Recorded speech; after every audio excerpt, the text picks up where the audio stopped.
My dear viewers and students, very warm greetings from SRM classes, Patna.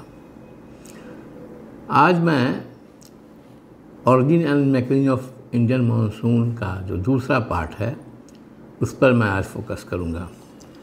पहले part में मैंने आपको मानसून क्या है, उससे संबंधित कौन कौन से विचार हैं और दो विभिन्न विचार जैसे एयर मास स्कूल और क्लासिकल स्कूल के विषय में चर्चा की थी, और फ्लोन महोदय का क्या विचार है इस पर मैंने विस्तार पूर्वक इसकी चर्चा की थी। आज मैं जो लेटेस्ट कंसेप्ट है मानसून, इंडियन मानसून के ओरिजिन पर, जो जेट स्ट्रीम का कंसेप्ट है, उसके ऊपर आज मेरा फोकस होगा।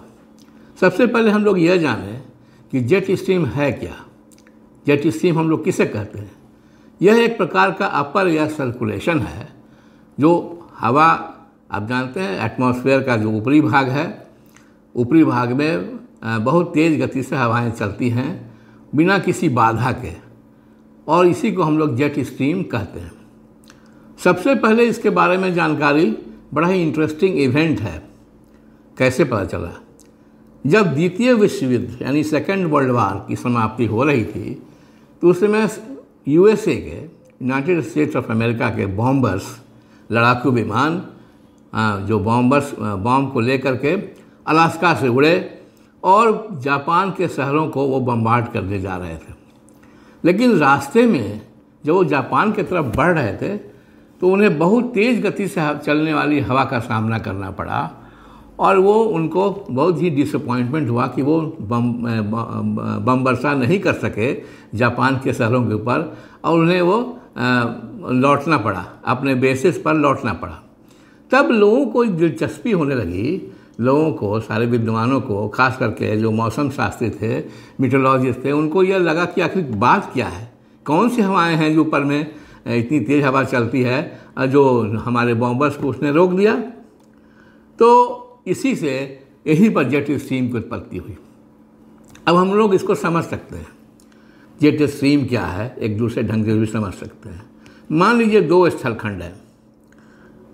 एक स्थलखंड वो है जहाँ पर काफ़ी गर्मी पड़ रही है, सूरज की प्रखर किरणें उसके ऊपर पड़ रही हैं। नतीजा यह है कि वो काफ़ी स्थल गर्म हो जाता है, और उसके संपर्क में आने वाली जो हवा है जो ऊपर में रहती है वो भी गर्म हो जाती है, और गर्म होने पश्चात क्या होता है, वो फैल जाती है, हवाएं फैलती हैं, हल्की हो जाती हैं, और हल्की होकर के कहाँ जाती है? ऊपर की ओर चली जाती है। ऊपर की ओर चढ़ती जाएंगी, लेकिन एक ऐसा समय भी आएगा जब उसके चढ़ने की शक्ति समाप्त हो जाएगी, और चढ़ने की शक्ति जब समाप्त हो जाएगी तब उसका मूवमेंट क्या होगा? क्षैतिज रूप से वो बने रहेगी, हॉरिजॉन्टल हो जाएगा। तो यही जो क्षैतिज दिशा में जो हवा बहती है, वहाँ पर ऊपर में एटमॉस्फेयर के ऊपरी भाग में किसी प्रकार की कोई बाधा नहीं होती, इसलिए जो क्षैतिज रूप से जो हवाएं चलती हैं ऊपर में बड़ी तीव्र गति से चलती हैं, वेरी हाई वेलोसिटी के साथ चलती हैं, इसी को हम लोग जेट स्ट्रीम कहते हैं। लेकिन क्षैतिज हवाओं में क्षैतिज हवाएं हैं, यह जो चलती हैं, ये इसकी दिशा एक चलती रहेंगी, ये भी चलेंगी, लेकिन उसमें भी तभी तक चलेंगी ना जब तक उसमें एनर्जी है। हवा के चलने में जो चल रही हैं क्षैतिज दिशा हॉरिजॉन्टल डायरेक्शन में, तब तक चलेंगी जब उनमें एनर्जी है। एक समय ऐसा आएगा उसकी एनर्जी ख़त्म हो जाएगी, और वो क्या एक जगह पर जाकर फिर वो नीचे की ओर डाउनवर्ड मूवमेंट हो जाएगा।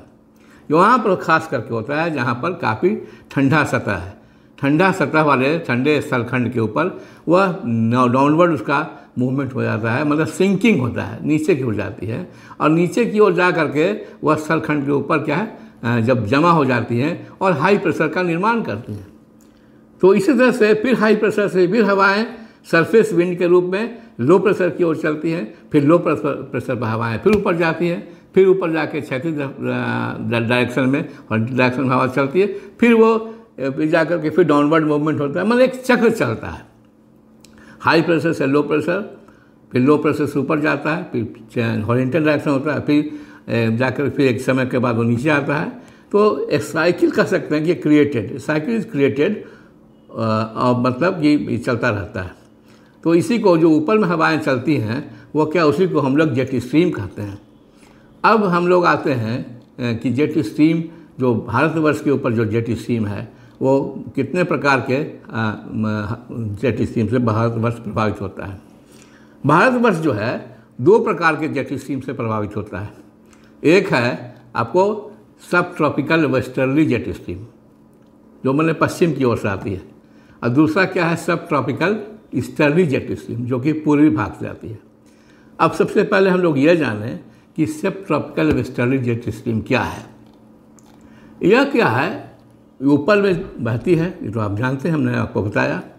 यह नदी जिस प्रकार से चलती है मियांडरिंग कोर्स, अपना आसानी से टेढ़ी मेढ़ी गति से डायरेक्शन में चलती रहती है, तो वह क्या है मियांडरिंग कोर्स के समान वो चलती है। It blows like a meandering course of river. और कह सकते हैं कि यह पूरे जाड़े के मौसम में पूरा का पूरा मध्यवर्ती एशिया, सेंट्रल एशिया और वेस्ट एशिया इसके प्रभाव में रहता है। इसका एक ब्रांच क्या है हिमालय के दक्षिण की तरफ चला आता है, क्योंकि हिमालय इसके पास में क्या करता है, ऑब्स्ट्रक्शन करता है, बाधा उपस्थित करता है। और इसी ब्रांच को हम लोग कह सकते हैं यह जो है जेट स्ट्रीम है, westerly southerly branch of the westerly jet stream जो भारतवर्ष को प्रभावित करता है। यह लगभग 25 डिग्री नॉर्थ लैटिट्यूड पर बहता है ऊपर में, और करीब करीब यह 200 से 300 मिलीबार लेवल पर रहता है फरवरी के महीने में, और पूरे भारतवर्ष के जाड़े के मौसम को ये प्रभावित करता है। वेस्टर्न डिस्टर्बेंस जो आप लोग सुनते हैं, पश्चिमी विक्षोभ जो आप सुनते हैं वेस्टर्न डिस्टर्बेंस, वो क्या है, यही जेट स्ट्रीम उसको भारतवर्ष में लाता है। और ये काफ़ी ज़्यादा इससे वर्षा होती है जाड़े के मौसम में, खास करके उत्तरी भारत में। और लेकिन गर्मी के मौसम में हम जानते हैं कि क्या होता है, इंटर ट्रॉपिकल कन्वर्जेंस जोन क्या है, उत्तरी गोलार्ध में काफ़ी मतलब ऊपर की ओर चला आता है, और इंडिया में करीब करीब यह 25 डिग्री नॉर्थ लैटिट्यूड पर रहता है। इसको हम लोग कहते हैं इंटर ट्रॉपिकल कन्वर्जेंस जोन, जो कि इक्वेटोरियल लो प्रेशर है, जो नॉर्थवर्ड शिफ्ट करता है। और जैसे जैसे ये नॉर्थवर्ड शिफ्ट करता है ये मजबूत भी होता जाता है। और जब मजबूत होता है तो क्या होता है, यह जो सदर्ली ब्रांच है वेस्टर्ली जेट स्ट्रीम का, वह फिर हिमालय के उत्तर की तरफ खिसक जाता है।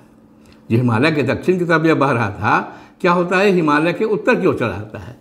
ज्यों ही उत्तर की ओर जाता है वैसे ही क्या है, भारतवर्ष में मतलब south easterly trade winds India में प्रवेश कर जाता है ना। जैसे ही हिमालय के उत्तर की ओर खिसकता है southerly branch of the westerly jet stream, उसी समय वो क्या है साउथ ईस्टर्ली ट्रेड विंड्स भारतवर्ष में प्रवेश करता है, और अचानक आता है in the month of June और जुलाई। ये साउथ ईस्ट ट्रेड विंड्स जो है इंडिया को इक्वेटर को क्रॉस करने के बाद यह क्या है, फेरर के नियमानुसार अपने दाहिनी ओर मुड़ जाता है, और इंडिया में यह दक्षिण पश्चिम से यह प्रवेश करता है। इसीलिए इन हवाओं को हम लोग क्या कहते हैं, साउथ वेस्ट मानसून के नाम से पुकारते हैं।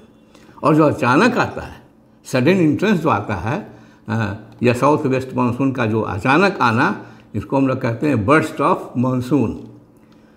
तो जो एक्चुअल हाइट है इस westerly branch of jet stream का, यह करीब करीब 9 से 12 किलोमीटर ऊपर की ओर रहता है। और इसका जो मीन वेलोसिटी है इस जेट स्ट्रीम का, यह लगभग 144 किलोमीटर पर आवर है, यानी 144 किलोमीटर पर आवर रहता है। अब हम आते हैं easterly branch, easterly jet stream. ये बहुत ही इंटरेस्टिंग है। इसमें आप देखें क्या होता है, इसके कौन कौन से कैरेक्टरिस्टिक्स हैं। पहला तो इसका कैरेक्टरिस्टिक यह है कि यह 150 मिलीबार लेवल पर स्थित रहता है, और तिब्बतन प्लेटू जो लगभग 4.5 मिलियन स्क्वायर किलोमीटर फैला हुआ है इतने बड़े क्षेत्र में, और साथ साथ हिमालय जिसकी जो हीटिंग होती है गर्मी के मौसम में, यह इससे क्या होता है, एक clockwise circulation of winds develop करता है in the upper part of the atmosphere. और यह जो हवा है यह सब ट्रॉपिकल हाई प्रेशर की तरफ यह आगे की ओर बढ़ता है, जो दक्षिणी गोलार्ध में है, सदर्न हेमिस्फीयर में। यह जाकर के क्या करता है, यह साउथ ईस्ट ट्रेड विंड्स जो वहाँ से निकल रहा है उसको ही रिप्लेस करता है। यानी अगर काफ़ी अच्छी हीटिंग होगी तो वो जो हवा होगी वह अच्छे ढंग से रिप्लेस होगा और उससे क्या होगा, इससे मानसून का भी अच्छा कर सकते हैं कि मानसून स्ट्रॉन्ग मानसून इंडिया के ऊपर होगा।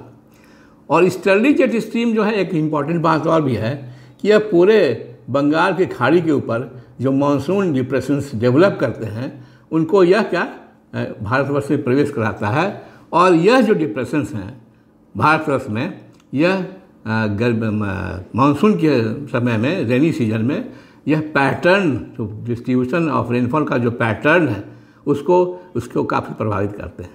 तो इससे हम समझ गए कि अगर हीटिंग अच्छी ढंग से हुई, हिमालयाज़ की हीटिंग और तिब्बतन प्लेटो की हीटिंग, तो क्या होगा, बहुत अच्छा मानसून होगा। इसके विषय में बहुत पहले हमारे कोटेश्वर महोदय ने बहुत पहले बात ये कह दी थी कि हिमालयाज़ खास करके तिब्बतन प्लेटो एक थर्मल इंजन है जो मानसून को की उत्पत्ति में, अगर यह थर्मल इंजन ठीक ढंग से काम करेगा, ठीक से ढंग से इसकी हीटिंग होगी तो इंडिया के ऊपर मानसून भी अच्छा आएगा। तो प्रिय विद्यार्थियों, माय डियर स्टूडेंट्स, मैं समझता हूँ कि मैंने आपको मानसून की जो उत्पत्ति है, जेट स्ट्रीम किस प्रकार से इंडिया में आता है, वेस्टर्ली ब्रांच और ईस्टर्ली ब्रांच, मैंने आपको समझा दिया है और मैं समझता हूँ कि आप समझ भी गए होंगे। Thank you so much for giving me a very patient hearing. Thank you once again.